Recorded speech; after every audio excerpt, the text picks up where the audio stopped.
Hello everyone, my name is Praveen Anchal and I welcome you all in our YouTube channel of Core Academy, and today we will discuss about class 8 history lesson 1, that is how, when and where.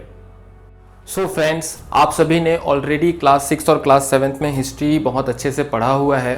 तो class 6 में जो हम history पढ़ते हैं that is all about the ancient history, और जो class 7 में history पढ़ते हैं that is all about the medieval history, और जो क्लास 8 में जो हम हिस्ट्री पढ़ते हैं तो इसमें जो हम हिस्ट्री पढ़ेंगे ना वो पूरे मॉडर्न हिस्ट्री ऑफ इंडिया के बारे में पढ़ेंगे, जो कि बहुत ज़्यादा इंटरेस्टिंग है। And I can give you guarantee that you all will definitely enjoy this all chapters.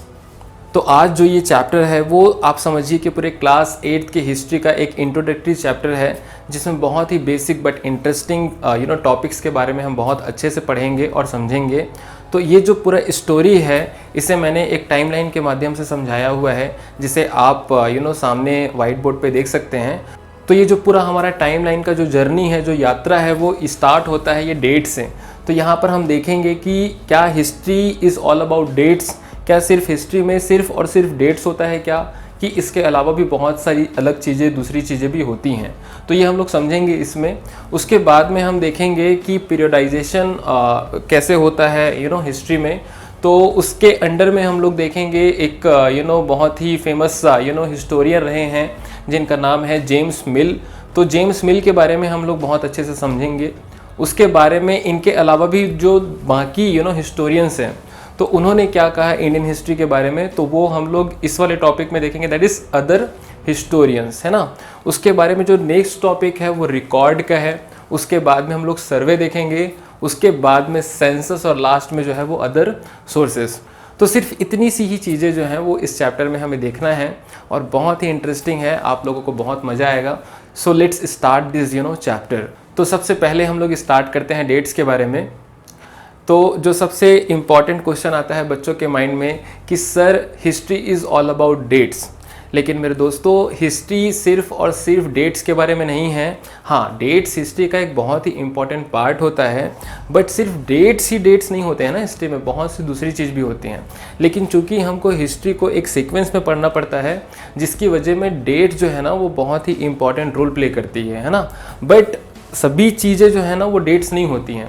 For example मान लीजिए कि मैंने आपको कहा कि आपका जो सोच है, आपकी जो मेंटालिटी है वो ऐसी क्यों है, तो ऐसी इसलिए है क्योंकि जो आपकी सोच है, मेंटालिटी है, वो आपके सोसाइटी के कारण हुई है, वो आपके फैमिली के कारण हुई है, वो जिस कंट्री में आप रहते हैं वहाँ के एटमॉस्फेयर और एनवायरनमेंट के कारण हुई है।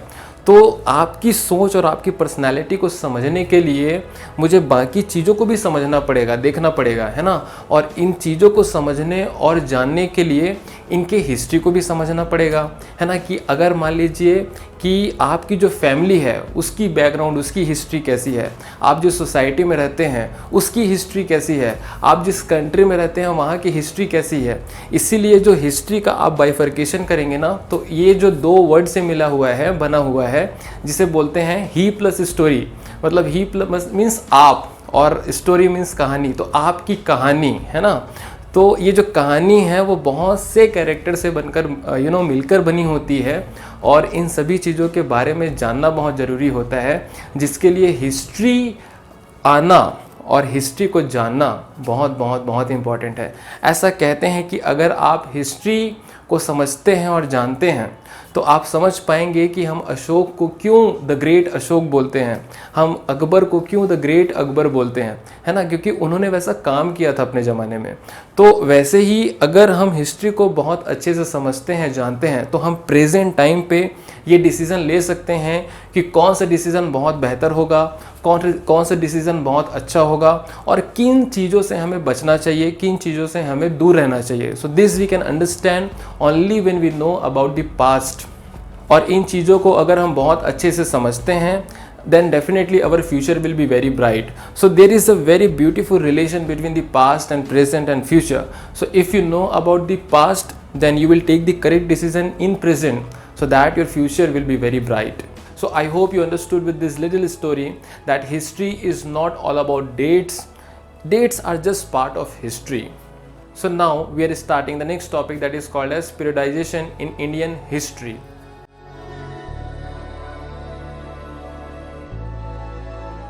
अब ये आप समझिए कि पीरियडाइजेशन मतलब होता क्या है। तो पीरियडाइजेशन मतलब कि एक पर्टिकुलर पीरियड को, एक पर्टिकुलर टाइम फ्रेम को डिफरेंट डिफरेंट पीरियड्स में डिवाइड करना, है ना। तो जैसे अभी हम लोग जो इंडियन हिस्ट्री पढ़ते हैं तो उसमें एक एंसेंट आता है, फिर मिडिवल आता है, फिर मॉडर्न आता है, फिर वर्ल्ड हिस्ट्री आता है। So this is the periods, this is the periodisation. Okay, तो ये एक्चुअली में हुआ कैसे था, ये पूरा बहुत ही इंटरेस्टिंग स्टोरी है। तो ये स्टोरी जो है ना स्टार्ट होता है, एक बहुत ही फेमस हिस्टोरियन थे जिनका नाम था जेम्स मिल। तो जेम्स मिल यहाँ पर आप देख सकते हैं कि मैंने हाईलाइट किया हुआ है। तो जेम्स मिल एक बहुत ही फेमस हिस्टोरियन थे जो कि स्कॉटलैंड से आते थे। He was a Scottish economist and political philosopher. और उन्होंने 1817 में एक बुक लिखी थी जिसका नाम है a history of British India.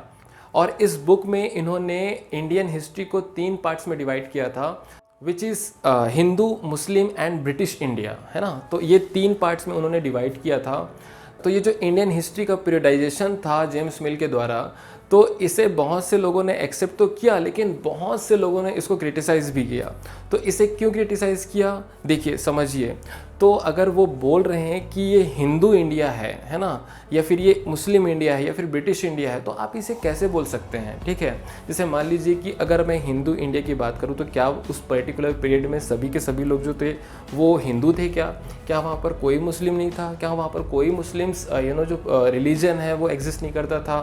क्या वहाँ पर मुस्लिम पीपल जो थे वो इंपॉर्टेंट रोल प्ले नहीं करते थे क्या जो इंडियन सोसाइटी में? अगर हम मान लीजिए कि मुस्लिम पीरियड की बात करें तो क्या उस पीरियड में सिर्फ मुस्लिम ही मुस्लिम रहते थे, हिंदू रूलर्स नहीं रहते थे?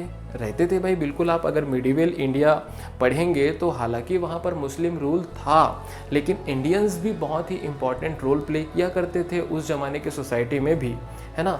तो ये ऐसा कहना कि ये सिर्फ और सिर्फ हिंदू पीरियड है, मुस्लिम पीरियड है या फिर ब्रिटिश पीरियड है, ये बोलना बिल्कुल सही नहीं रहेगा। और दूसरा बहुत ही इंपॉर्टेंट चीज़ ये है कि जेम्स मिल जो थे ना वो एक पार्शियल फिलॉसफी पे बिलीव करते थे, क्योंकि इन्होंने जो पूरा डिवीज़न किया था, है ना, वो ये कहा करते थे कि जो हिंदू पीरियड है और जो मुस्लिम पीरियड है ये जो एक डार्क पीरियड है, क्योंकि इस पर्टिकुलर पीरियड में लोगों में यूनिटी बिल्कुल भी नहीं थी। लोग आपस में लड़ा करते थे, जो रिलीजन के नाम पर, कास्ट के नाम पर एक दूसरे से लड़ा करते थे। एक साइंटिफिक अप्रोच बिल्कुल भी नहीं था, ब्लाइंड फेथ था, है ना। तो बहुत सारे रॉन्ग प्रैक्टिसेस थे उस ज़माने के सोसाइटी में। लोग बिल्कुल भी सिविलाइज नहीं थे, वो पूरे अनसिविलाइज थे। तो इन्हीं लोगों को सुधारने के लिए, इनको सिविलाइज करने के लिए ब्रिटिशर्स भारत में आए और एक ब्रिटिश पीरियड का स्टार्ट हुआ। तो इस तरीके से पूरा रॉन्ग इंटरप्रिटेशन जो है जेम्स मिल देते हैं, लेकिन ये कुछ हद तक सही है। जैसे मान लीजिए कि अगर वो कहते हैं कि उस समय पे कास्ट की प्रॉब्लम थी, रिलीजन की प्रॉब्लम थी, लोग लड़ा करते थे, तो हाँ बीच बीच में कुछ ऐसे केसेस आते रहते थे। लेकिन अगर पूरा ही कह देना कि ये जो हिंदू पीरियड था और जो ये मुस्लिम पीरियड था, तो ये पूरा ही पीरियड बिल्कुल डार्क पीरियड था, तो ये बिल्कुल भी सही नहीं होगा। क्योंकि आप, मैं और हम सब जानते हैं कि जो मिडिवल पीरियड में भारत जो है वो सोने की चिड़िया, गोल्डन बर्ड कहलाता था। लेकिन जब ब्रिटिशर्स आए तो ये जो गोल्डन बर्ड है वो एक एक्सप्लॉइटेड बर्ड बन गया है ना। तो ऐसा कह देना कि इस एंसेंट पीरियड में और मिडिवल पीरियड में भारत में बिल्कुल भी साइंटिफिक अप्रोच नहीं था, वो बिल्कुल भी डार्क एज था, ये बिल्कुल भी गलत है। क्योंकि आप सभी जानते हैं कि एंसेंट पीरियड में, एंसेंट इंडिया में कितने सारे इन्वेंशंस हुए हैं, साइंटिफिक इन्वेंशंस भारत में, जिसे दुनिया आज भी यूज़ करती है। तो ये इंटरप्रिटेशन बिल्कुल भी सही नहीं है। और ऐसा कहना कि जो ब्रिटिशर्स आए वो भारत को सिविलाइज करने के लिए आए थे, ये भी मेरी समझ में बिल्कुल भी सही नहीं है। क्योंकि जो भारत है वो वसुधैव कुटुंबकम means the universe is our home, the world is our home पर बिलीव करता है। अतिथि देवो भव, the guest is our god पर बिलीव करता है। तो अगर ब्रिटिशर्स, अगर यूरोपियंस बाहर से भारत पे आए थे तो हमने उनको गॉड की तरह समझा, लेकिन उन्होंने हमारी अच्छाई को ही बहुत बहुत बहुत ज़्यादा गलत तरीके से इस्तेमाल किया। तो बुरे हम नहीं, बुरे वो हैं। अनसिविलाइज्ड हम नहीं, अनसिविलाइज्ड वो हैं। सो ऐसा कहना कि ब्रिटिशर्स भारत में भारतीयों को सिविलाइज करने के लिए आए थे, ये पूरी तरीके से गलत बात है। So I hope now you understood why James Mill was criticized, for his bifurcation of Indian history into Hindu, Muslim and British India. एक इसमें मैं और चीज़ एलिमेंट ऐड करना चाहूँगा। ये जो ब्रिटिश पीरियड है ना, इसे कॉलोनियल पीरियड भी कहा जाता है। तो ये भाई, ये कॉलोनाइजेशन होता क्या है? तो कॉलोनाइजेशन मतलब होता है कि एक जो पावरफुल कंट्री है वो दूसरे कंट्रीज़ पर कंट्रोल कर लेती है ताकि वो और भी पावरफुल बन सके। तो इस प्रोसेस को बोलते हैं हम लोग कोलोनाइजेशन, और इस पीरियड को बोलते हैं कॉलोनियल पीरियड। जैसे कि भारत जो है वो ब्रिटेन के अंडर में था, उनके कंट्रोल में था, तो भारत क्या हुआ, भारत कॉलोनी हुआ ब्रिटेन का, है ना। तो इस तरीके से आप समझ सकते हैं what is colonisation, what is colonial period and what is colony and what is master, है ना। तो इस पीरियड को, जो ब्रिटिश पीरियड होता है, उसे हम भारत में कॉलोनियल पीरियड भी कहते हैं। अब इसके कुछ समय बाद जो है वो अदर हिस्टोरियंस ने भी इंडियन ये जो हिस्ट्री को कई पार्ट्स में डिवाइड किया, पीरियडाइज किया, तो उसे अब हम समझते हैं अदर हिस्टोरियंस के कॉन्सेप्ट में।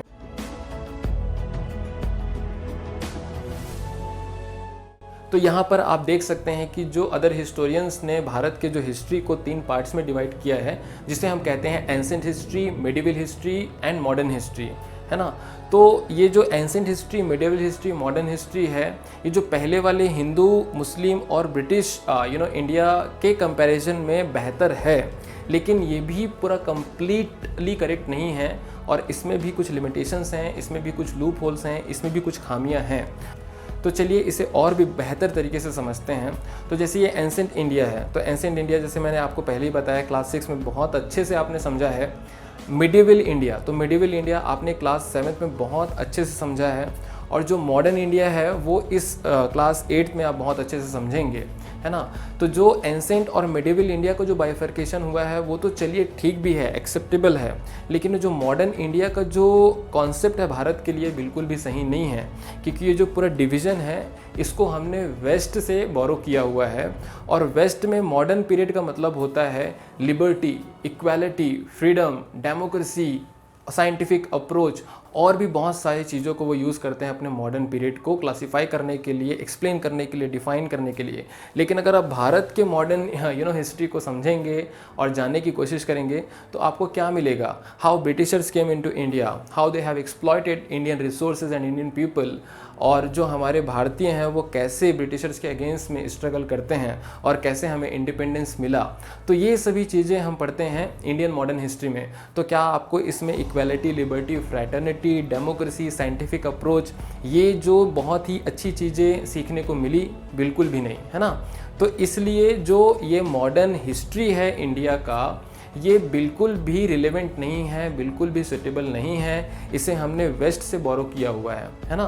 तो इस तरीके से आप समझ सकते हैं कि इसमें भी लिमिटेशंस हैं, इसमें भी खामियां हैं। So I think this is also clear to all of you. तो दोस्तों मैं एक बात और आपसे कहूँगा कि जो खूबियाँ हैं, जो खामियाँ हैं, जो लिमिटेशंस हैं और जो पॉजिटिव्स हैं, है ना, वो सभी चीज़ों में होती हैं। तो जो अभी तक हमने समझा है उसमें बहुत सारे हमने लूप होल्स देखा, बहुत सारी हमने खामियां देखी, लेकिन सभी चीज़ें जो है वो गलत नहीं हैं, सभी चीज़ें जो है वो निगेटिव नहीं हैं, कुछ पॉजिटिव चीज़ भी हैं, कुछ ब्रिटिशर्स ने कुछ अच्छे काम भी किए हैं, है ना। तो उन्हीं कुछ अच्छे कामों में से एक बहुत अच्छा काम है रिकॉर्ड रखने की कॉन्सेप्ट, है ना।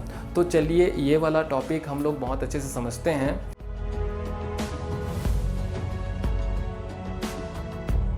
तो जैसे कि मैंने आपको बताया कि ब्रिटिशर्स ने भारत का बहुत ज़बरदस्त तरीके से एक्सप्लॉयटेशन किया, लेकिन इस एक्सप्लॉयटेशन में कुछ उन्होंने थोड़े मोड़े, छोटे मोटे, बहुत ही कुछ अच्छे काम भी किए हैं, और उनमें से एक है रिकॉर्ड कीपिंग का कॉन्सेप्ट, है ना। तो वो क्या करते थे, जो इम्पॉर्टेंट डॉक्यूमेंट्स हैं, इम्पॉर्टेंट लेटर्स हैं, है ना, जो मीटिंग कंडक्ट होता था उसके बाद में जो इम्पॉर्टेंट डॉक्यूमेंट्स हैं, इम्पॉर्टेंट लेटर्स है, तो उसको एज अ रिकॉर्ड वो रखा करते थे, ताकि उसके ऊपर में समय आने पर डिबेट और डिस्कशन किया जा सके, और जो आने वाली पीढ़ी है, जो न्यू जनरेशन है, उसके ऊपर में स्टडी भी कर सके। तो ये जो रिकॉर्ड कीपिंग का कॉन्सेप्ट है वो बहुत ही बेहतरीन कॉन्सेप्ट था। और मिड 19th सेंचुरी में जब प्रिंटिंग टेक्नोलॉजी आया, प्रिंटिंग टेक्नोलॉजी बहुत रिवॉल्यूशनरी टेक्नोलॉजी था, जो कि 19th सेंचुरी में आया था, और इसके बारे में हम लोग डिटेल में इसका हिस्ट्री समझेंगे क्लास 10th में। तो प्रिंटिंग टेक्नोलॉजी कितनी बड़ी इन्वेंशन थी, आप इसे कुछ सालों बाद बहुत अच्छे से समझ पाएंगे क्लास 10th में। तो देखिए, जब ये प्रिंटिंग टेक्नोलॉजी आया ना, तो पूरा जो गेम चेंज हो गया है ना। आप मल्टीपल कॉपी रख सकते थे, तो जितने भी गवर्नमेंट के ऑफिसेस थे वहाँ पर एक रिकॉर्ड रूम होता ही था, जहाँ पर बहुत ही इंपॉर्टेंट चीज़ों को एज ए रिकॉर्ड रखा जाता था। आज भी आप अगर गवर्नमेंट ऑफिसेस में जाएंगे, चाहे वो तहसील ऑफिस हो या कलेक्टर ऑफिस हो, तो हर इस गवर्नमेंट ऑफिसेस में एक रिकॉर्ड रूम होता ही है जहाँ पर इम्पॉर्टेंट चीज़ों का रिकॉर्ड रखा जाता है। तो जो ये रिकॉर्ड रखने का जो कॉन्सेप्ट है, हमने इसे ब्रिटिशर से सीखा। So that is one positive thing, है ना। उसके बाद में हम लोग जो दूसरा बहुत ही इंपॉर्टेंट टॉपिक स्टार्ट करेंगे, दैट इज़ सर्वे।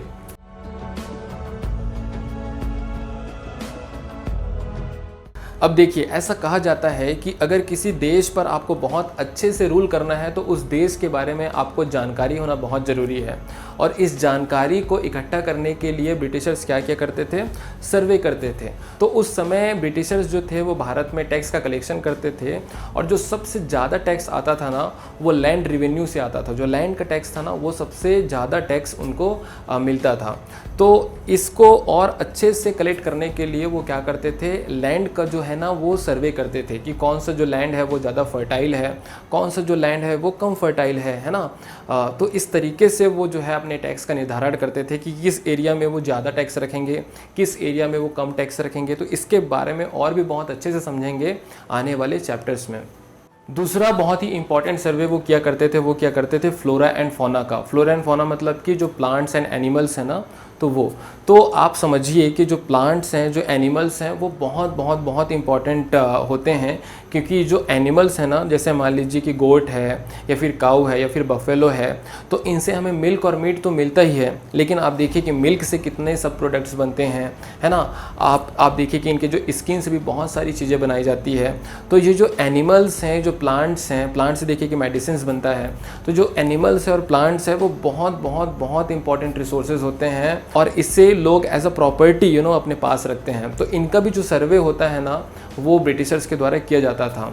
तो मान लीजिए कि एनिमल का सर्वे करने के लिए वो एक जूलॉजिकल सर्वे किया करते थे, प्लांट्स का सर्वे करने के लिए वो एक बोटानिकल सर्वे किया करते थे। इसके अलावा फॉरेस्ट सर्वे भी करते थे, क्योंकि फॉरेस्ट भी बहुत ही इंपॉर्टेंट रिसोर्स था, क्योंकि वहाँ से बहुत सारे चीज़ें मिलती थी उनको, टिम्बर मिलता था और भी बहुत सारे मेडिसिनल हर्ब्स और भी बहुत सारी चीज़ें उनको मिलते थे। इसके अलावा वो आर्कियोलॉजिकल सर्वे करते थे, जो इम्पॉर्टेंट हिस्टोरिकल बिल्डिंग्स है उसका सर्वे करते थे। इसके अलावा वो एंथ्रोपोलॉजिकल सर्वे भी करते थे, है ना। जो भारतीयों का समाज है और भारत के लोगों का बिहेवियर है, इसे जानने के लिए वो एक एंथ्रोपोलॉजिकल सर्वे करते थे। और इसे और भी बहुत अच्छे से समझने के लिए वो सेंसस उन्होंने स्टार्ट किया। तो चलिए अब समझते हैं सेंसस के बारे में।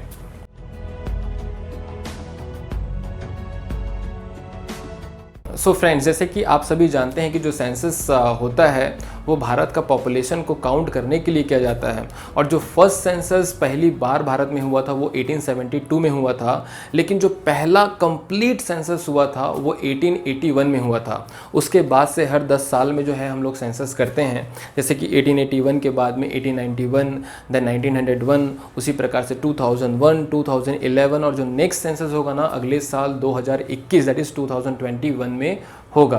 और ये जो सेंसस करने का सबसे बड़ा मोटो होता है ना उस समय के गवर्नमेंट और आज के गवर्नमेंट में भी, तो ये होता है कि जो भारत का रिलीजियस और जो कास्ट कंपोजिशन है उसको समझना चाहते हैं जो गवर्नमेंट है। क्योंकि आप समझिए कि भारत में बिना कास्ट और बिना रिलीजन के पॉलिटिक्स को समझे बिना आप रूल नहीं कर सकते, है ना।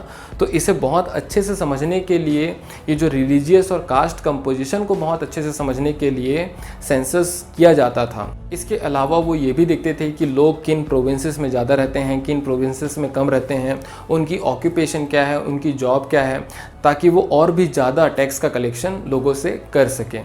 So this is all about the census. Now the next topic is other sources.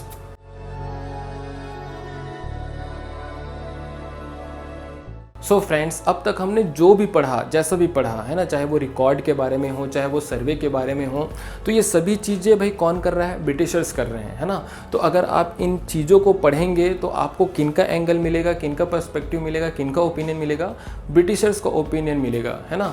तो अगर मान लीजिए ब्रिटिशर्स लिख रहे हैं तो वो अपना निगेटिव पॉइंट तो नहीं लिखेंगे, अपने बारे में बुराई तो नहीं करेंगे, वो तो यही कहेंगे कि ब्रिटिशर्स भारत में आए भारत की भलाई करने के लिए, ब्रिटिशर्स भारत में आए भारत के लोगों को सिविलाइज करने के लिए, है ना। तो ऐसे ही वो अच्छी अच्छी चीज़ें ही अपने बारे में लिखेंगे। तो जो लोगों की रियल प्रॉब्लम है, लोगों की जो रियल परेशानियां हैं, उनके बारे में हमको उनकी रियल हिस्ट्री कैसे पता चलेगी? तो ये हमें पता चलेगा अदर सोर्सेज से। तो अदर सोर्सेज में क्या आ जाएगा?